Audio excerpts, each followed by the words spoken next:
ଆଗକୁ ଆସୁଛି ରଜ। ରଜରେ ପୋଡ଼ପିଠା ନହେଲେ ରଜ ଅଧୁରା ଅଧୁରା ଲାଗେ। ସେଥିପାଇଁ ମୁଁ ଆଗୁଆ ପୋଡ଼ପିଠା କରିଦେଇଥିଲି। ପୋଡ଼ପିଠା ଏତେ ସଫ୍ଟ ଆଉ ଟେଷ୍ଟି ହେଇଥିଲା ଯେ ଯିଏ ଖାଇଲା ମୋର ପ୍ରଶଂସା ନ କରି ରହିପାରିଲାନି। ଏତେ ଟେଷ୍ଟି ଆଉ ସଫ୍ଟ ପୋଡ଼ପିଠା ପାଇଁ ମୁଁ ପ୍ରଥମେ ବାସୁମତୀ ଚାଉଳକୁ ପାଣିରେ 7 ଘଣ୍ଟା ବତୁରେଇ ଦେଇଥିଲି। ତାପରେ ପାଣିରୁ ଛାଣି ତାକୁ ଗ୍ରାଇଣ୍ଡରରେ ପକାଇଲି ଓ ସେଥିରେ କିଛି ନଡ଼ିଆ କୋରା ଦେଲି ଓ 1.5 କପ୍ ପାଣି ଦେଇ ତାକୁ ଚିକଣ କରି ବାଟିଦେଲି। ତାପରେ ଗ୍ୟାସରେ କଡ଼େଇ ବସେଇଲି। ସେଥିରେ ଚାଉଳ ମାପିଥିବା କପ୍ରେ 2 କପ୍ ପାଣି ଦେଲି ଓ କୋରିକି ରଖିଥିବା ଅଦା, ପାନମଧୁରୀ, ଛେଚିକି ରଖିଥିବା ଗୋଲମରିଚ ଆଉ ଗୁଜୁରାତି ପକାଇଦେଲି। ଗୋଟେ ତେଜପତ୍ର ପକାଇଦେଲି। ଅଳ୍ପ ଲୁଣ ପକାଇଲି। 1 କପ୍ ଗୁଡ଼ ଦେଲି ଆଉ 1 ଚାମଚ ଗୁଆ ଘିଅ ପକାଇଦେଲି।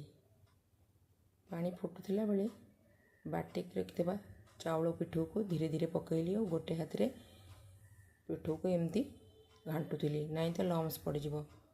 ଏମିତି ଘାଣ୍ଟିକିରି ମୁଁ ଏତିକି ବହଳ ହେଲା ଯାଏ ଯନ୍ତଣୀକୁ କରିକି ଛାଡ଼ିଦେଲି ଓ ସେଥିରେ 1 ଚାମଚ ଗୁଆ ଘିଅ ଦେଇଦେଲି। ପିଠାଟି ଯେମିତି ବହୁତ ସଫ୍ଟ ହେବ। ଯନ୍ତଣୀ ହେଇଗଲା ପରେ ଗ୍ୟାସରେ ଆଉ ଗୋଟେ କଡ଼େଇ ବସେଇଲି ଓ ସେଇଥିରେ ଅଳ୍ପ ଲୁଣ ବିଞ୍ଚିଦେଲି। ତା ଉପରେ କେକ୍ ବେସ୍ଟାକୁ ରଖିଦେଲି ଓ କେକ୍ ବେସ୍ରେ କଦଳୀପତ୍ର ପାରିଦେଲି। କଦଳୀପତ୍ର ଉପରେ ଗୁଆ ଘିଅ ଦେଇଦେଲି ଓ ତାପରେ ଯନ୍ତଣୀକୁ ଭଲସେ ସେଟ୍ କରିଦେଲି। ଯନ୍ତଣୀ ଉପରେ ନଡ଼ିଆ ମଧ୍ୟ ସଜେଇଦେଲି।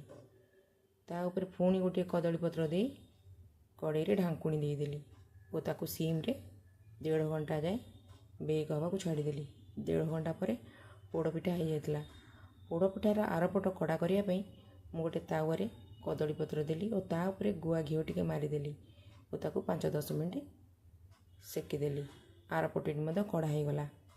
ତାପରେ ପୋଡ଼ପିଠା ପୁରା ରେଡ଼ି।